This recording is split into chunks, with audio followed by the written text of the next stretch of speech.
Climate change is a subject that people keep talking about today, and it is something that many people understand, while some people don't understand it. But it is closely connected with the idea of weather and the idea of climate.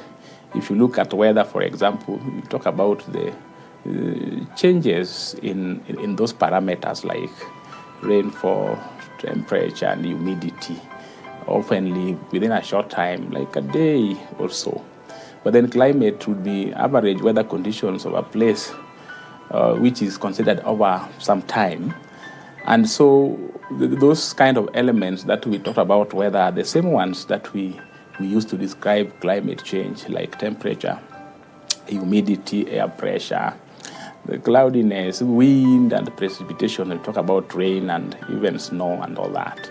So understanding the climate patterns is important, or understanding even weather and everything is so important because it does shape what we call the natural ecosystem.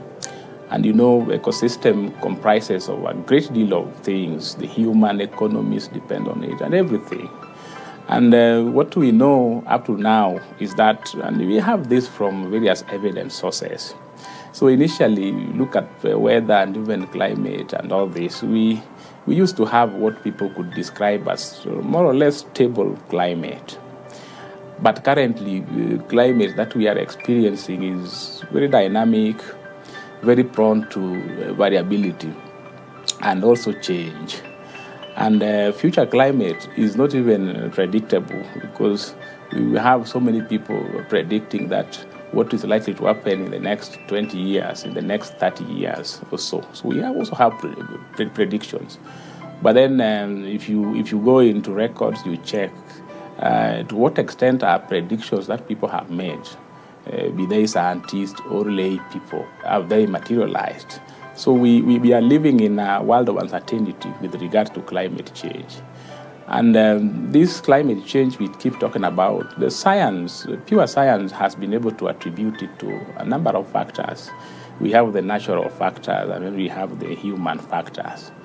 And earlier scientists from World Meteorology Organization and the formation of IPCC being Intergovernmental Panel on Climate Change, and even the formation of UNFCCC, United Nations Framework on Climate Change. They did a lot of studies, and they principally blamed climate change on human activities, what we call anthropogenic factors. And these factors, or this problem you're talking about, could have originated some time back. If you remember the time of Industrial Revolution and the growth of the big economies that we have today. Just imagine what could have happened. Industrial nations have continued to emit. In a bid to develop, industries have to really work, and when they work, they use input or raw materials, and the output is most likely carbon oxide or gases that we call the GHGs, the greenhouse gases. Some are also called the heat-trapping gases that we have. So the high accumulation of these gases in the atmosphere is what has resulted in what we call global warming, as it were. I would be able to describe how that process happens. And climate change that we are talking about, which is resulting from a buildup of greenhouse gases and heat-trapping gases, has caused a lot. It has had more negative impacts than positive. I'll be able to mention a bit about positive. Generally, if you look across, and the evidence that shows climate change has happened could be the rising sea levels. Talked about this. Look across the continent of Africa, across the world generally. Melting of snow and ice. We used to have mountainous regions where we could have the ice. We no longer see them. More extreme heat events.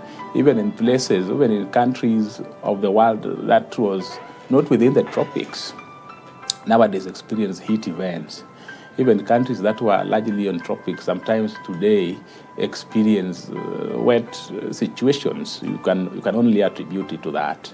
We've been able to have incidences of outbreak of fire and drought, floods that maybe just come from come to a place where nobody has ever experienced flood before. Look at even changes in precipitation and rainfall. So we could be talking about seasons. The normal season, maybe one season in your own country, and then immediately we have two seasons, or we don't have dependable seasons at all. We talk about drought, the famine, the plant and animals are having issues like diseases, the changing seasons. So things have really changed.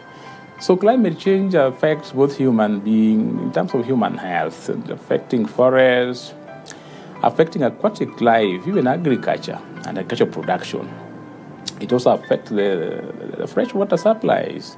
Even if you go to the oceans, the coastal areas, look at the coastline and the impact that climate change has had. Now, since many kind of systems rely on climate, and you can imagine what systems are anchored on climate, if there is going to be a change in climate, then it means many related aspects of where and how people live, even plants and animals, will suffer. So that's why we always would say that climate change is not arguably what you would say is positive. But then the positive sense is connected with development. So when climate has changed in a place, a lot of efforts, I would call strategic efforts, policy efforts, communications effort, and resourcing will go into that place, and it ends up changing things. And I remember that is the only incidents when people have been able to think like climate change is having a positive impact.